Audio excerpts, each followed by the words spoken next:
All righty. Everyone hear me all right? Sweet. Sustainable enduring yield through single-sided JIT lending. So at Carrot, I care a lot about this idea of sustainable enduring yield. One of the things we see in DeFi a lot is you can't really trust the yield. Like, where is it coming from? That's often like the biggest question you have to field. And to build a system that can span time, be sustainable, and be trustworthy is really, I think, one of the primary goals of DeFi. I think that is partially the thing that's going to help move us from calling ourselves DeFi and really just being finance and being part of the system that the world uses. So to go over what we're going to cover today, we're going to talk about what is Carrot, how does it work, our CRT token, why aggregation alone really is not sustainable, it's not enduring, and from what we've built so far, we're going to talk about some new things that we haven't really publicly shown off, which is our new Carrot lending protocol, and then Greenhouse, which is our suite of DeFi products built on top of it. So I've been in this space a long time, and as anyone who has used DeFi really knows, DeFi is confusing. And it's really this user experience problem we hear people talk about a ton. And it's not that the interfaces are bad or they're not well done or designed or constructed. And maybe a lot of teams out there have made it easy to use. However, I have found that the real barrier for adoption is trust. How do you trust any DeFi platform? You see somebody on Twitter talk about it, you say, okay, I trust them. Maybe they know what they're talking about, so I'll throw $100 in, I'll try it out. Okay, I'll throw a little more in, I'll throw a little more in. And these are some of the common pitfalls. I'm sure you probably laugh about some of these because I've been there. I've felt this. My favorite probably is you want to try count at points as yield. You see all these flashy APYs being thrown around. And the reason for that is a lot of platforms, when you start out, you have to try to attract supply-side capital. And you mainly do that by having these insane incentives. 100%, 200% APY, 40% APY, whatever it is. And a lot of times, those things are not really based on real yield. And with Carrot, we wanted to create a system that was real yield, that was dependable and trustworthy, that helped solve this UX issue. And quite simply, Carrot is just yield made simple. We wanted to put a form factor that was the simplest possible way for someone to experience DeFi without having to maybe make some of the leaps of trust or find and do a lot of research on their own. We wanted to be that trustworthy source for stable lending yield for a user. I knew from experience that if a user in that decision-making process had to trust one platform, they were going to explore Camino or Drift or MarginFi or Save, or at the time Mango, that we could potentially earn that trust from them and say, hey, come trust Carrot. We are better suited to do risk management and monitoring for you. We know these platforms maybe better than you do. Come trust us with your dollars and we'll kind of guide that for you. So DeFi and a token is where Carrot really launched and started.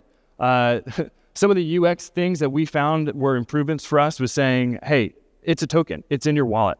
We loved how LST started to have this explosion of adoption because though the SOL being out of my wallet was good, so I didn't buy more NFTs. Thanks for that, for staking that.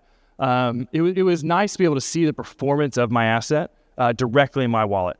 I kind of hated the idea when I used DeFi that my dollars left my wallet. Now, it makes sense why that is the case. But for anyone who's new to the space, then the wallet kind of becomes their de facto homepage where they check their value and, hey, here are my tokens. I'm watching things go up and down. To see money just leave your wallet is kind of a jarring experience. But with Carrot, it stays in your wallet, which is great. The other part, and you kind of see here on these bubbles of what makes up Carrot. Carrot is made up of a lending aggregator. We also do some insurance fund stuff and some delta neutral strategies that all in all are combined into the value of the token going up.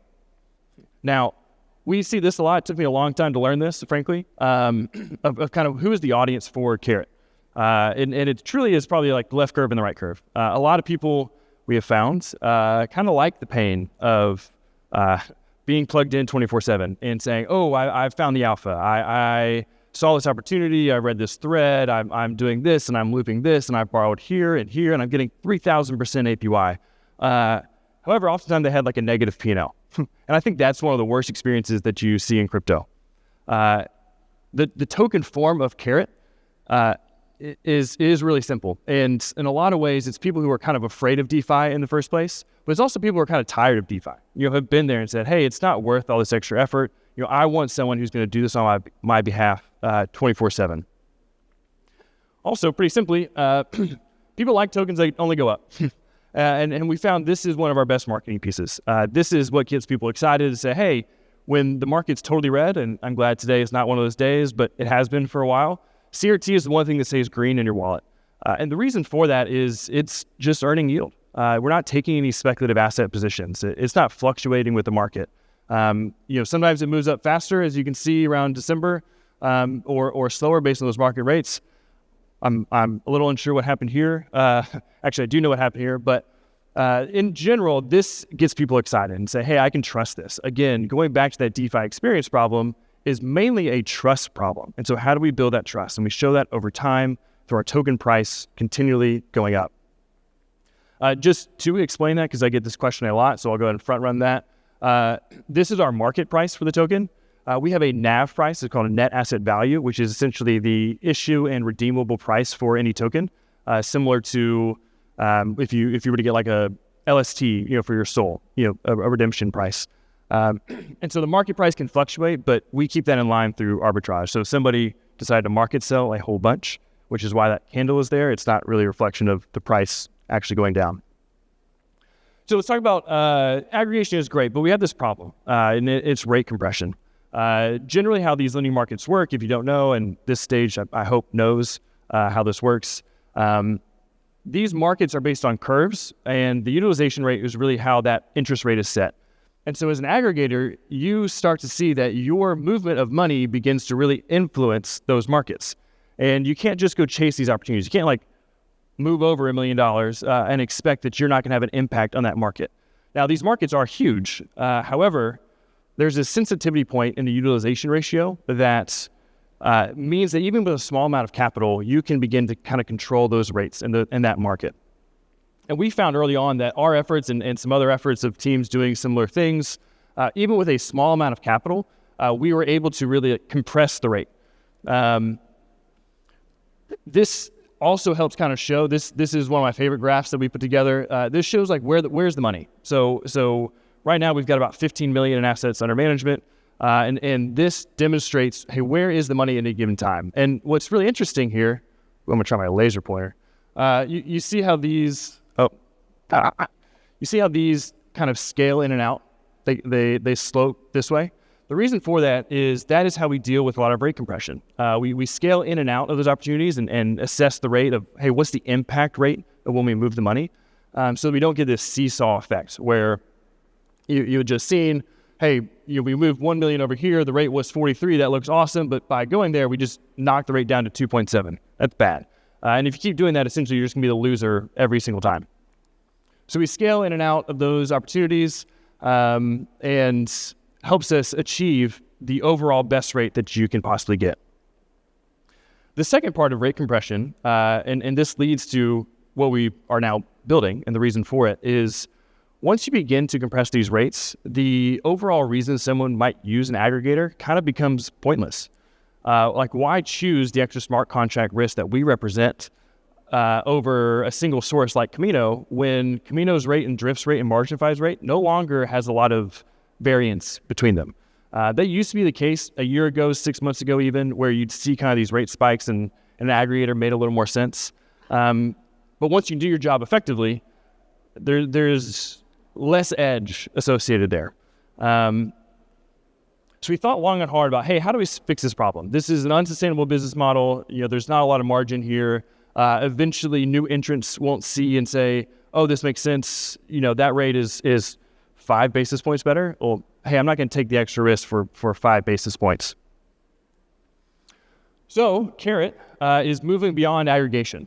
We are building our own suite of DeFi products built exclusively for Carrot liquidity. Now, we talked about those lending markets before, and one of the hardest part for any DeFi protocol is how do you attract supply-side capital? You have two audiences you have to kind of cater to, suppliers and those borrowers.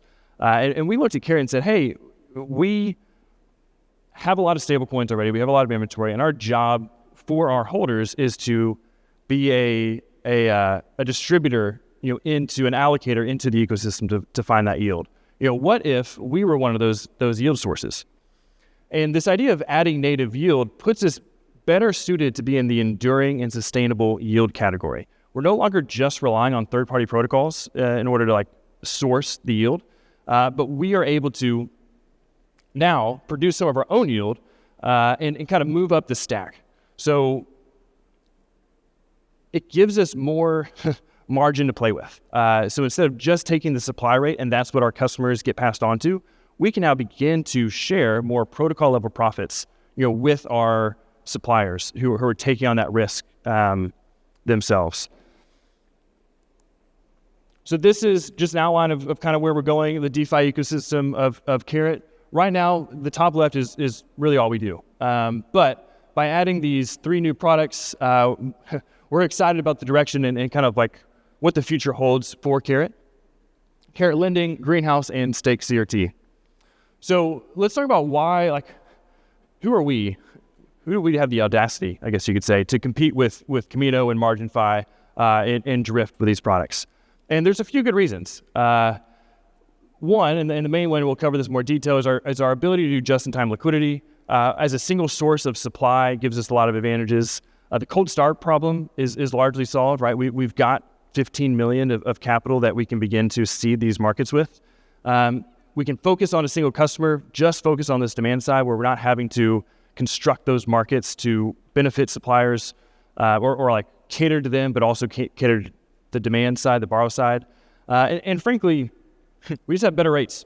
The just-in-time inventory allows us to run at incredibly high capital efficiency that gives us higher supply rates, so that's good for CRT holders. Lower borrow rates, that's good for DeFi borrowers and users. And that reserve rate, that margin in between, now becomes actual revenue and really straight profit that we can cycle back into stake CRT holders to truly offer the best rate that's available for your stable coins. So this idea of just-in-time, single-sided lending, let's dive into this a little bit. So this is what most lending markets look like. Oversimplified, what most lending platforms look like. You have a ton of suppliers and you have a ton of borrowers. And if you don't know, 100% of the supply has to get paid. This makes sense when you think of it. Your dollar is fungible. You don't know if your dollar got borrowed or not. The borrow side, so there's less borrowers over here.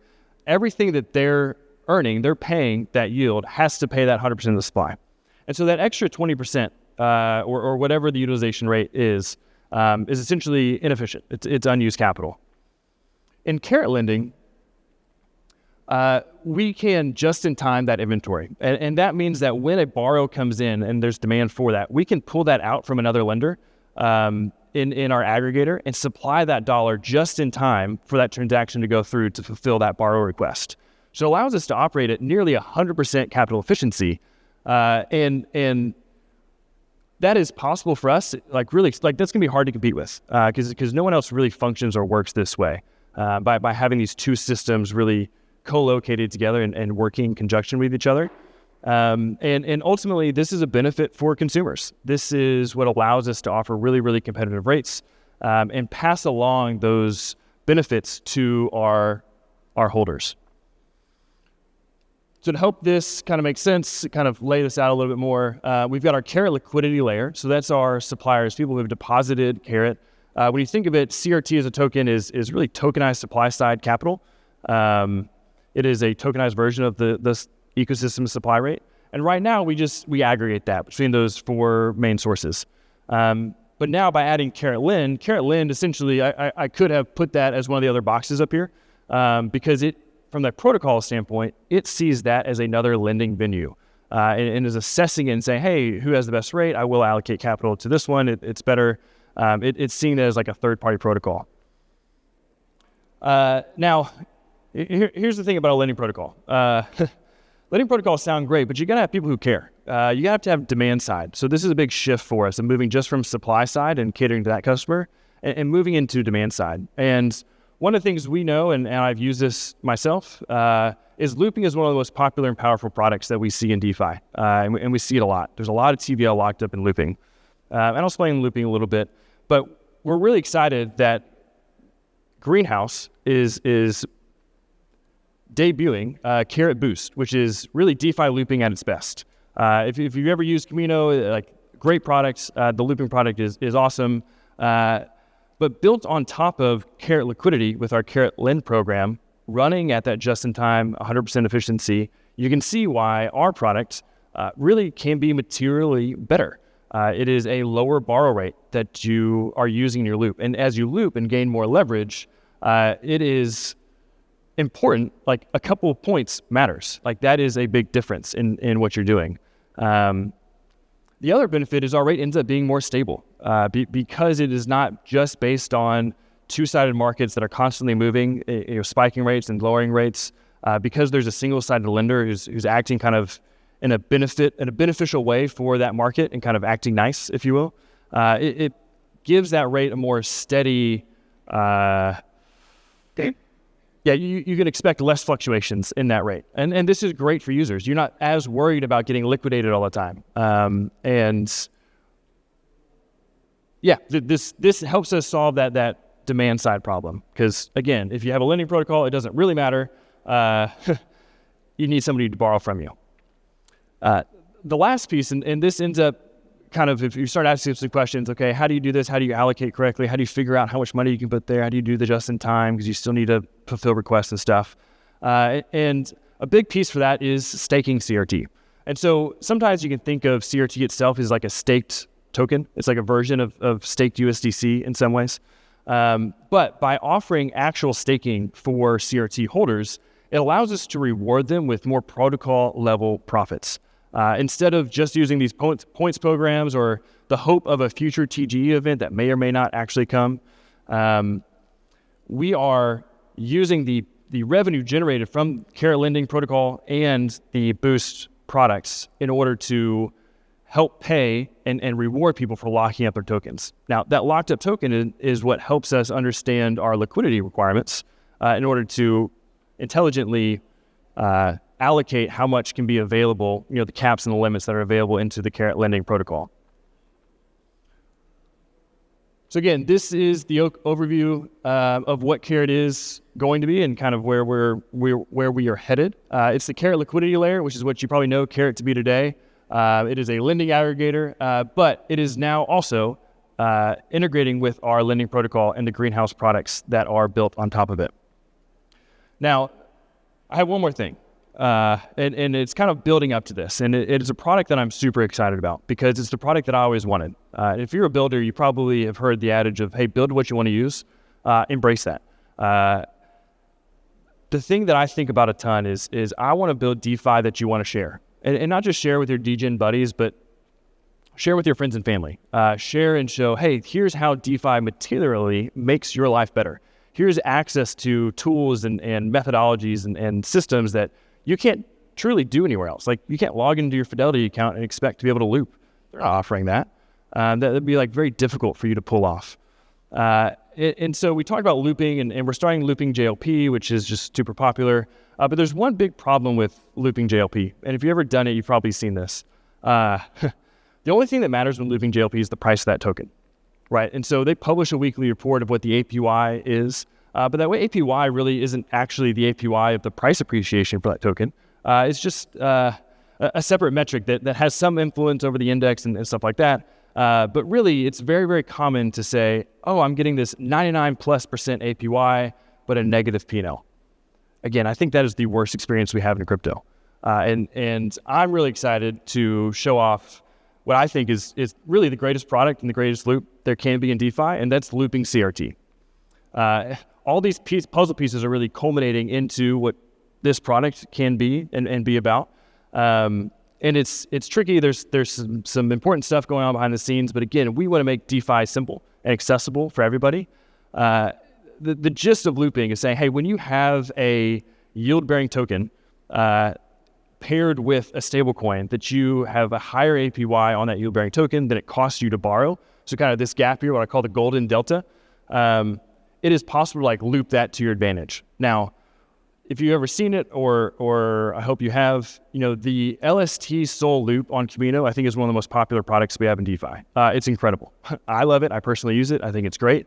Part of the reason it's great is because your fear of liquidation is super low, right? Think of an LST and Sol. Does an LST ever really like devalue against Sol when you look at that pair? No, it doesn't. In the same way, CRT, this chart shows here, it never devalues against USDC. It truly is up only in that regard.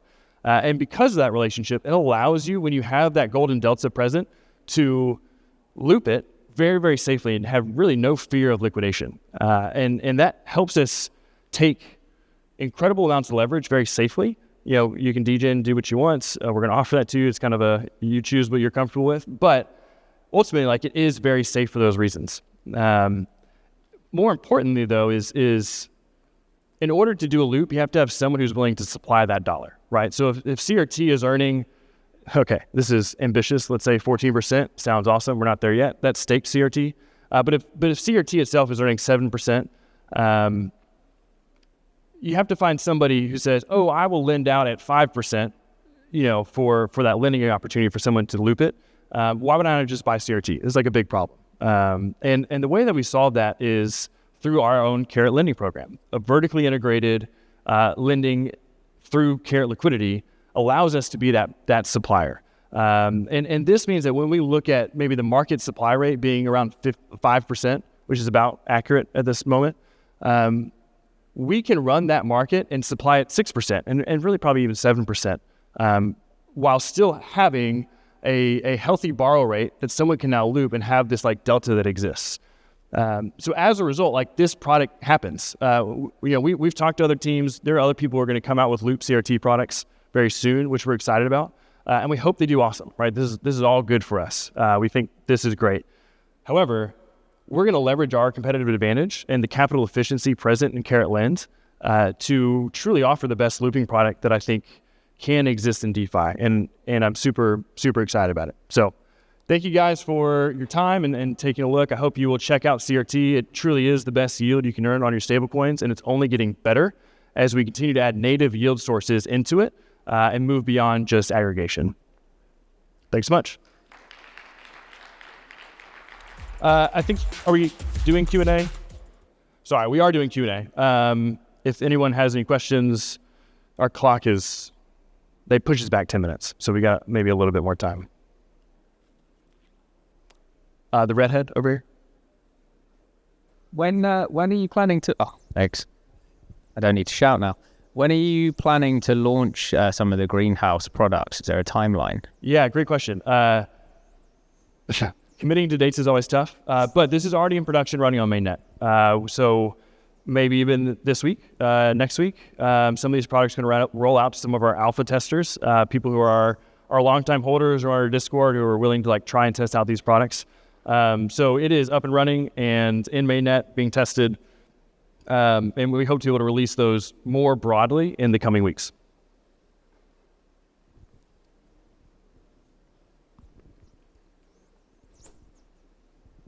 Hey, can you only be liquidated when borrow rate for Carrot Loop surpasses the supplier Carrot API? Is it the only case where you can be liquidated?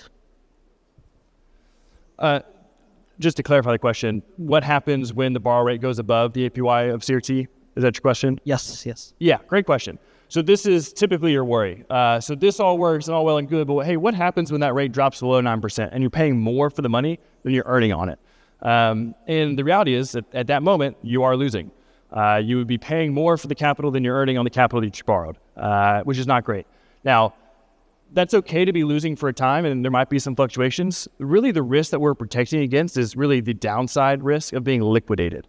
It would take a very, very, very long time. It's almost like 3 years. If those two cross, in order to get to liquidation level, so let's say you have to get to 90%, 95% of your loan to value ratio before we would like liquidate that position, it would take a very long time for you to actually cross those two, if they do cross. So when they do cross, you are losing. You are paying more than you're earning for it. But you are still, it would take a long time for you to get actually liquidated to like lose your principal on that. It's really like LST looping, right? Sorry, it's literally like an LSD, as you said? Yeah. I mean, Yeah. it's exactly like that, right? Yeah. Pretty amazing. Thank you. Yeah, great question. Poof. Got one right here.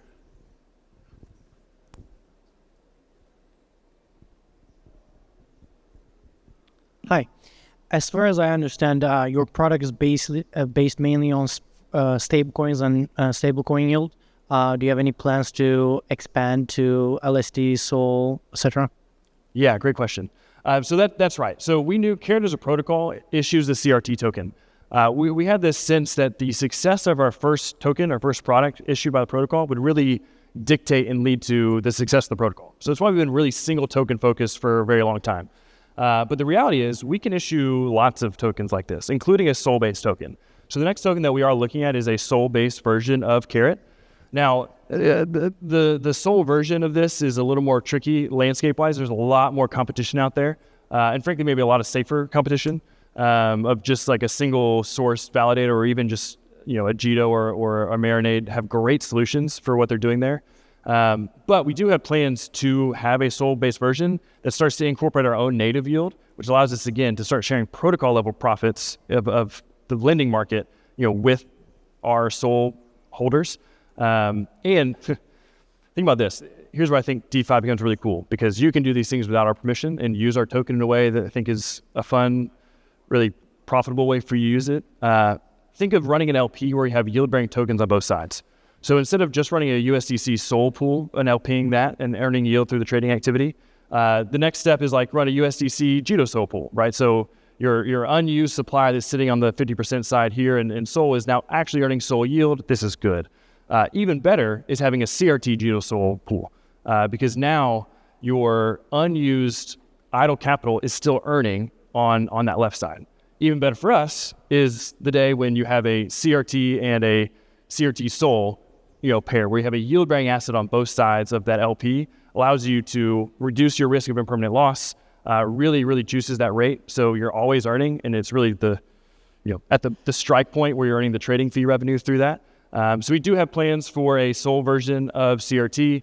Thankfully, again, Carrot as a protocol can issue that, pretty straightforward. But we are still just focused on CRT as our one token for a little bit longer. Great question.